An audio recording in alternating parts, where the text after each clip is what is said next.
Kobe Bryant has been honored at the NBA All-Star Game with emotional tributes from basketball legend Magic Johnson and singer Jennifer Hudson.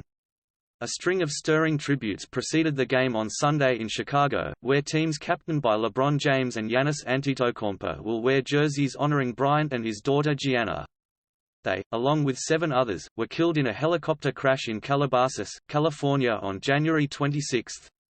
"We'll never see another basketball player quite like Kobe," said Johnson. "We all are hurting. This is a tough time for the whole NBA family." Johnson then asked everyone in the United Center to rise, hold hands, and observe 8 seconds of silence, a reference to one of Bryant's jersey numbers. Singer Jennifer Hudson then delivered an emotional rendition of For All We Know, as photos of Bryant were displayed behind her. James did not speak before the game, but had earlier told reporters that the players would have Bryant in their hearts during the game. "We know that he's watching over us.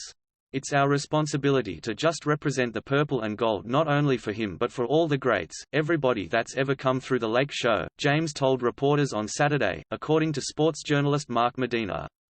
James declined to speak further about Bryant, saying, "It's a very, very sensitive subject." This All-Star weekend is in Michael Jordan's longtime home of Chicago, which will be highlighted by a game where LeBron James and Giannis Antetokounmpo will serve as captains, but it was, predictably and understandably, overshadowed by Bryant. It's been 3 weeks now since he, 13-year-old Gianna and 7 others were killed in a helicopter crash in Southern California. The first Kobe Bryant MVP award will be handed out later Sunday night, given to the player voted as the biggest star of the All-Star Game, a trophy that Bryant hoisted 4 times. Jennifer Hudson, wearing the Lakers' deep purple, performed a pregame tribute to Bryant. Players on James' team wore Gianna's number 2 on their jerseys and players on Antetokounmpo's team wore Kobe's number 24 on theirs. And all players wore a patch with 9 stars, one for each victim of the crash.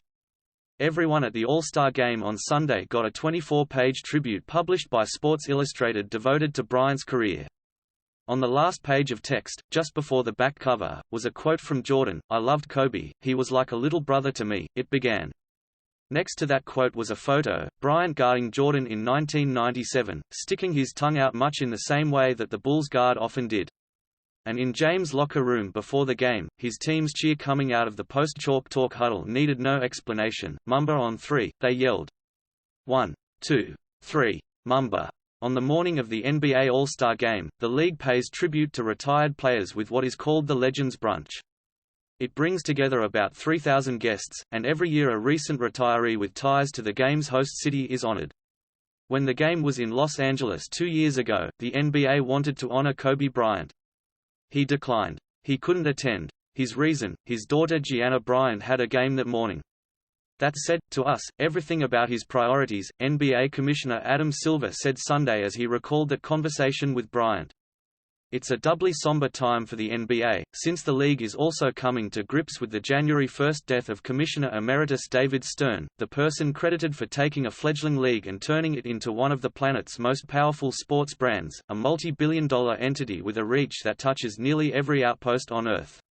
Stern was remembered as well at the Legends Brunch, and Silver drew a parallel between Bryant and his former boss. Just as a reminder, who more embodies the spirit of All-Star than Kobe? He always played hard. He didn't care if it was an All-Star game, Silver said. And I think that's what he and David had in common. They always competed. They believed in the power of sports. They believed in winning and they believed it was necessary to always give their all. And I think that's why their losses have resonated with so many people around the world. Magic Johnson, like Bryant, a Los Angeles Lakers legend, had been hired 2 years ago to introduce Bryant at the Legends Brunch, the one that Bryant couldn't attend because his daughter had a game that morning. On Sunday, Johnson finally got his chance to speak at the event and pay tribute to Bryant. He told the story about how, before Bryant was drafted in 1996, Jerry West called him to say that he had seen the greatest draft workout that he could recall. He was speaking of Bryant's workout. "And I said, really," said Johnson, who also paid tribute to Stern and Bryant at United Center before Sunday's game by addressing fans. He said, "Yes, this guy named Kobe Bryant just was incredible in his workout and we're going to do everything we can to draft him." The rest is history. Bryant came to the Lakers in a draft night trade and played there for 20 years, winning 5 titles. Johnson said he was quickly impressed with Bryant's work ethic, how he would work for 2 hours before practice and then go through another 2-hour session with the team. "That's who Kobe Bryant was," Johnson said. "He was always thinking about how can I get better? How can I lead my team to victory?" And when you think about him scoring 81 points in a game, only second to Wilt Chamberlain, and then 5 NBA championships, and then to score 60 points in his last game, that was probably the greatest thing I've ever seen from any athlete. He said, "Hey, I'm going to go out Mamba style." The brunch this year paid tribute this year to 4 individuals. USA Basketball Managing Director Jerry Colangelo received the Lifetime Achievement Award. Newly retired 3-time NBA champion and Chicago native Dwayne Wade received the Community Ambassador Award. Retired WNBA player and another Chicago native Cappie Pondexter was the Hometown Hero recipient, and longtime Chicago Bulls star and 6-time NBA champion Scottie Pippen was the Legend of the Year. Pippen was at his Los Angeles home when he got the news on January 26 about Bryant. "It was a weird morning," Pippen said.